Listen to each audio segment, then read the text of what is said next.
Welcome to the Louisiana Business and Industry Show. I'm Gordy Rush, along with Tim Johnson. And Tim, rarely do we get a chance to have one of our former teachers on the program. And so this is a first for me. I think it's a first for the show. Well, he's, in my mind, the state's economist. Yes. And a guy that is relied upon for economic forecast and economic impact studies all up and down the river and, of course, all over the state and in a lot of cases along the Gulf Coast. He's Dr. Loren C. Scott. I think you and I both have the privilege of calling him our friend. Yes. And I know he's got a lot of good information to share with us. Welcome to the show, Well, buddy. thank you. After that introduction, I can hardly wait to hear what I have to say, to be honest with you. Yeah. Us too. We're in the same boat. You know, Lauren, you've been on the television show before, as we had it in the past, and I always like to start with a little bit of a background. Tell our viewers who Loren Scott is. Well, I am a native Texan. I'm from a little town out in West Texas called Wink, Texas, and grew up there and went to school in West Texas, went to PhD program at Oklahoma State. Then came to LSU, and I was at LSU for 30 years. Got to be, at one point, the chairman of the economics department. Had a great run. We had a great provost. We had a great dean that helped us really ramp that department up. And then I retired in '98 and have a consulting firm and a public speaking firm. So I get to go around the country giving speeches on the economy and doing economic impact studies, as you said, and also producing the Louisiana Economic Outlook. And it's something that industry and government rely on, that economic outlook. I know that that's in the works, and we'll be hearing more about that over the course of the next few months. You mentioned Wink, Texas. One of the things that you shared with me early on in our relationship years and years and years ago, we're both music lovers. We both share music back and forth on social media. The great Roy Orbison, had dates with your sister. Is that correct? She turned down dates. Turned down dates. Roy's kind of ugly. But he can sing. He had a magnificent voice, but he's matter of fact, there is a museum in Wink. Wink is about 800 people, and it has a little sign on the door that says, if you want to see the museum, call this number. We'll bring somebody to show it to you. Opens it up. Yeah, but he's the famous guy from there. What a great tenor voice. Let's start big picture. Your perspective on the general state of the U.S. economy today. Well, it's kind of lumbering along right now, and the reason for that is the Trump administration has done some really good things to spur the economy on. Under the big beautiful bill, he reduced tax rates. That's always pro-growth for the economy. Something that the general public may not realize so much is how much he's done in terms of deregulating the economy after the very intense regulatory environment under Biden. And so those two things really helped spur the economy on. The bad thing is somebody's got his ear about tariffs. It's not an economist. Somebody has told him that tariffs are a good idea. But in effect, tariffs are a barrier to growth. They really hurt growth. And very well-known economist and former senator from Texas A&M, Phil Graham, has done a study that basically shows that the negative impacts of the tariffs have almost totally offset the positive impacts of the lowering the taxes and deregulation. So the economy is kind of plugging along at around 2%, 2.2% rate. When you had hoped, if it hadn't been for the tariffs, I bet we'd be growing 3.5. We've been doing a lot better than we are right now. What's your view on inflation, right? Because it was a big topic in the presidential election 2 years ago. We still hear a lot. In fact, I think that the Democrat Party will make a big deal about, inflation continuing to plague us as we go into the midterms. General thoughts there? Well, I mean, first of all, during the Biden administration, I think it was June of 22 or July 22, inflation rate was 9.2. I mean, it's the worst we'd seen since the 1980s. And what has happened is that it's come down quite a bit. But it's right now, mainly I think because of the tariffs and because of the war in Iran, you have more pressure on prices again. And so they're up around 3.5%. The Fed target is 2.1%. So we have a new Fed chairman, Scott Walsh, who I think is going to be very good. He's very focused on getting inflation down. I think he's going to do the things necessary to do that.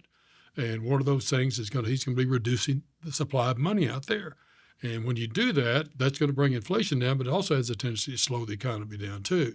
So these things will be kind of working against each other a little bit. So I think looking forward, if you see 2.3% growth going forward, I think what you should expect over the next couple of years.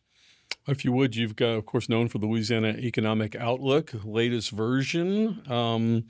Little tidbits, perhaps? Well, it will come out October the 6th. Okay. So, as a matter of fact, we haven't actually generated the forecast yet. Okay. What we've done, Gordy, in the last 60 days is I've made about 200 phone calls around the state. I talked to business leaders. I talked to chambers of commerce, economic development specialists, heads of Edison Schwest. Yes. Now, companies like that saying, what is going on? What's happening in your area?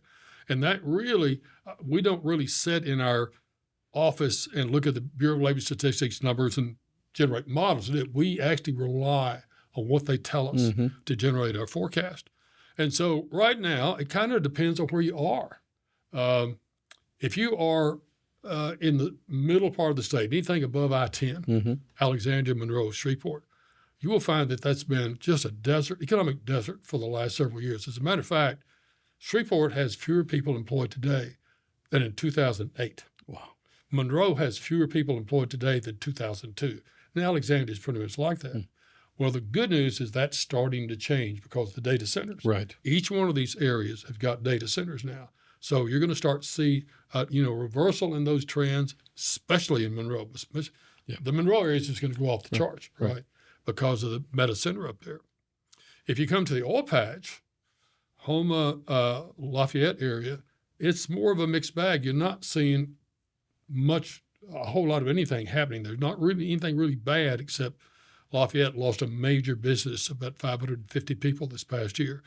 But the Gulf of Mexico, the rig count is kind of stagnant at around 10, where it used to be 60 in 2014.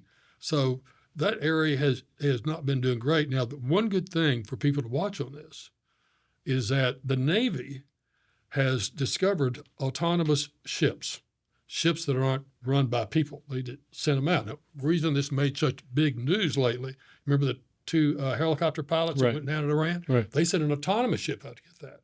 So right now, there's a big battle going on at our shipyards in the southern part of the state. Edison Schwest, Bollinger, Sardonic, a couple others like that are trying to get the big contract out of the Navy to build these things. If they get that, then that's really going to help that area. And then finally, I think if you look at the Calcasieu Ship Channel, Lake Charles, and if you look at the area along the Mississippi River from the mouth up to Baton Rouge, those areas are a lot of stuff going on there. Major industrial expansion going on in those areas for reasons we can talk about if you really want to get into that. So they're doing pretty well. New Orleans is, especially if you look within the levees, not doing too well. Matter of fact, the New Orleans metropolitan area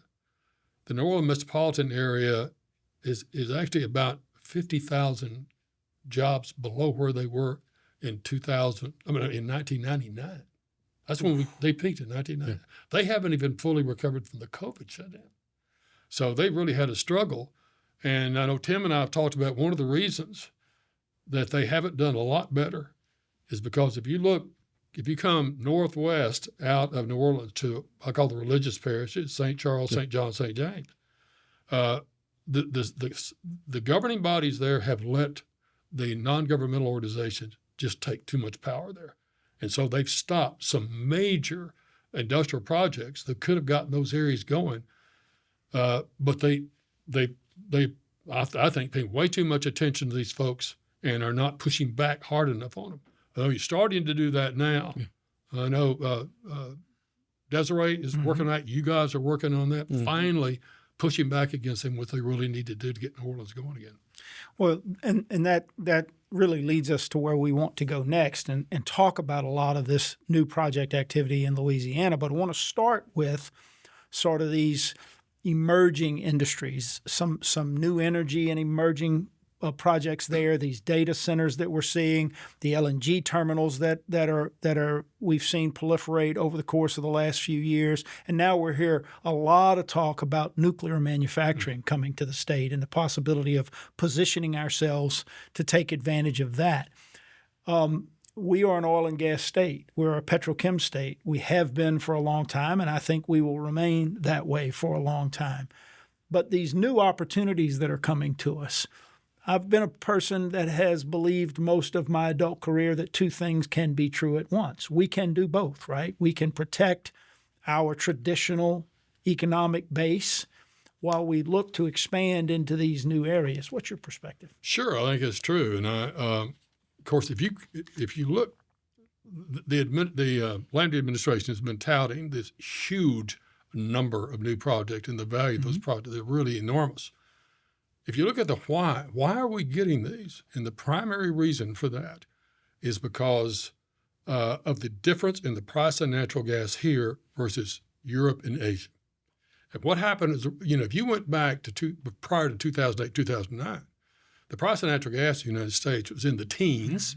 And we were building LNG import terminals for crying out loud. In fact, we were writing the death certificate for the petrochemical industry. For that very reason, because they're huge users of natural gas, right? And so what has happened as a result of fracking is that we're now awash in natural gas. We got more natural gas than we say grace over. So we got a lot of natural gas.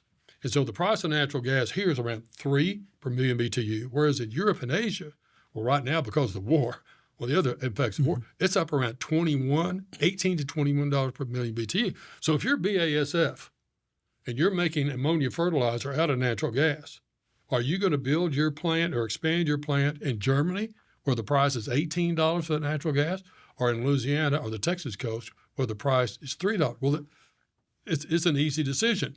And so all of these companies are chasing the cheap molecules. They're coming to the Calcasieu Ship Channel, and they're coming from the Baton Rouge to the mouth of the Mississippi River, because that's where, A, there's lots of this natural gas. It's available because of the pipelines. And 3, you got deep draft ships that haul this bulky chemicals to the world market once it gets into the Gulf. Whatever we call it Whatever we want to call that, okay? Yeah. So it's really going really great. The war has actually widened that difference a good bit. It used to be 3 to like 15, that's 3 to 21. But it's even after the war is ended, whenever that happens, it'll still be a gap there, and we're still going to do well. So I want to build on two things you talked about there, because you mentioned it. Louisiana leads the country right now in announced capital investment and projects. I think that we saw just this week that there are some $206 billion in the Louisiana Economic Development Pipeline. And given all of the factors that you talked about and the things that are driving that investment into the United States and specifically into Louisiana, just a question, real academic economic question. Have you ever seen anything like that? No, and I've been watching the Louisiana economy for 4 decades. And really, this big boom started in about 2012. It started that far back. It's been prior to 2012 when I wrote and my co-author and I wrote the Louisiana Economic Outlook at that time. If we had $1 billion statewide, we'd have thought that was a great year. Yeah. And now we have $200 billion across the entire state. You say it often, Loren, that if 20 years ago, $100 million investment or expansion at a facility would have been an above-the-fold headline in the Baton Rouge front page. And now we say, oh, that's good. Yeah. When we have a $16 billion, $17.2 billion LNG export terminal underway right now in Lake Charles. So $100 million is, to me, that's huge. Chump change. But it's chump change now, isn't it? Yeah, it's chump change now. It's amazing. We don't pay attention to it. It's really amazing. It's really amazing. But talk about, I say we talk about the defense of the Louisiana Industrial Tax Exemption Program. And not many know that industrial tax exemption program, in much the same form it is in today, was put in our Constitution in 1932. Mm-hmm.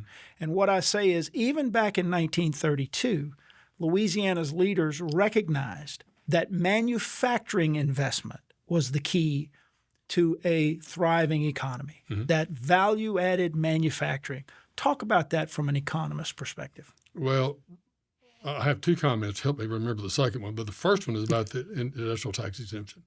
The industrial tax exemption program is not only necessary to help bring industry here, but also you got to keep in mind that we are always in a competition with Texas. That's right. For these very same plants. Exactly right. Because what are they looking for? They're looking for deep draft ports. Texas has that. They're looking for a lot of natural gas. Texas has that. Pipelines. Texas has that. But Texas also has way better highways, way better K through 12, way better higher education system than we do. They beat us out on a lot of levels. They had no personal income tax. They beat us out on a lot of levels. We've got to do something to help level the playing field here. And to me, the industrial tax exemption is for that purpose. When people make, I think, the fictitious argument that we're giving away the taxes, we're not giving away anything. Because if we don't do this, we're going to have nothing. We're going to have nothing to tax. At least this way, we're going to have something to tax. Let me give you a concrete example of what you're talking about there, because you hear the antis say, if you get the tax exemption is giving away our tax dollars. It's taking tax dollars from our children. And the argument is very simple, and here's how I explain it. Shintech has facilities all over the world, major manufacturer in our state. They have facilities in Iberville Parish, in West Baton Rouge Parish, and in Freeport, Texas. They can take their investment anywhere they want to take it. So when the last huge investment was coming to Shintech, the new program there, they took advantage of ITEP, built a $3 billion expansion in Iberville Parish. About 6 months ago, that expansion, the 10-year time ran on its ITEP, and in one fell swoop, property tax collections in Iberville Parish increased by $12 million a year there you go. overnight. There you go. And what we hear now, had that project not been given ITEP and had taken that investment to Texas, Freeport, we would be getting nothing today. Zero. And for the next 20 years, Iberville Parish property tax collections will be $12 million a year higher because of the ITEP. Well, sure. Absolutely. The same thing is true up at Meta right now. I mean, Meta, the annual property tax collections in Richland Parish, as I understand, is around $22 million a year. Meta just wrote them a check for $30 million. Yeah. And they just gave their teachers a 13, what is it? 50. Yeah, $50,000. Yeah, $50,000 in what they call the 13th check. Yeah. $50,000. And the other school workers, $17,000. Yeah. You know, it's shoot. I mean, can you imagine? By the way, let me mention one other thing about the manufacturing. Sure. Before we get there. If you don't have, there's the primary people we call, Gordy, is we call the people that are what we call basic industries. We talk people in manufacturing. We talk to people in construction. We talk to people. We don't mainly call hospitals. We don't call we don't call Walmart. We don't call these people because those are feeder industries. They're not going to be there if you don't have manufacturing. So you go to any community in the state, if they don't have some sort of manufacturing facility around, there's not going to be any growth around, right? There's not going to be any high income and that sort of thing. And part of the reason for that is when you bring manufacturing in, you bring in with these new plants like Shintech builds that plant, those people start getting paid. They spend the money in car dealerships, hospitals, retail stores. The multiplier effect of that spending creates a lot of other jobs. That's why Baton Rouge is doing so well right now. But if you go to some other place, you could pick out any, say, a community in Mississippi where there's no manufacturing at all, it's all ag, you're going to find low incomes and you're going to find no growth going on. We've been lucky in this state, and you mentioned that this investment boom goes back to as far back as 2012, and we've seen a lot of investment announced. But the question always becomes, how do we get it to the finish line? And when we get it to the finish line, as a state, how can we be responsible enough with the resources that are generated to sustain the growth over time, lift people out of poverty, fix our transportation systems, and invest in the things that are important? See, I think once you get them here, once you get them going, once you get them make that final investment decision, once that happens, you're going to be like Richland Parish. You're suddenly going to be able to pay teachers and get better teachers. You're going to be able to put roads in. You're going to be able to get all these things. If you can get the basic industries growing, you're going to get better funded government. Whether it's a better government or not, better government is an oxymoron. But anyway, you're going to get a better funded government, and you're going to get more retail. You're going to get all these things anyway. So the key is get them to make that final investment decision. And that brings me back to these 3 religious parishes. Mm-hmm. Okay? Here you have a $9.4 billion project, the Formosa project, that's been stymied because out-of-state money, and this is out-of-state money, has been brought into our state to try to stop them. Okay? Mr. Bloomberg wrote out a check for $30 million to stop all plastics production in the United States. Check he wrote out with a plastic pen, as it turns out, with ink that was made out of crude oil. But anyway, it's what's frustrated me. And when I was speaking in New Orleans last year, I was telling them, you're gonna have to fight back now and fight back hard. You have not been fighting back. They've been paying people to come to the city councils to protest. You're not pointing that out, okay? That they're being paid to do this. You're not pointing out where they're getting their money to do all this stuff. You need to fight back aggressively, or New Orleans is never going to get the economic growth it needs from those 3 parishes right outside the levees. I know Gordy's got a question, but just a quick thing on that point is I've been at this for 35 years, Loren, working in that space, and I can tell you that it has taken way too much time. But what you're beginning to see in these parishes, and particularly St. James, St. John, St. Charles, Ascension, Iberville, other places, is where rank and file individuals are stepping up now and saying, we've had enough. We've had enough of people taking our tax dollars away from us. We've had enough of people taking opportunity.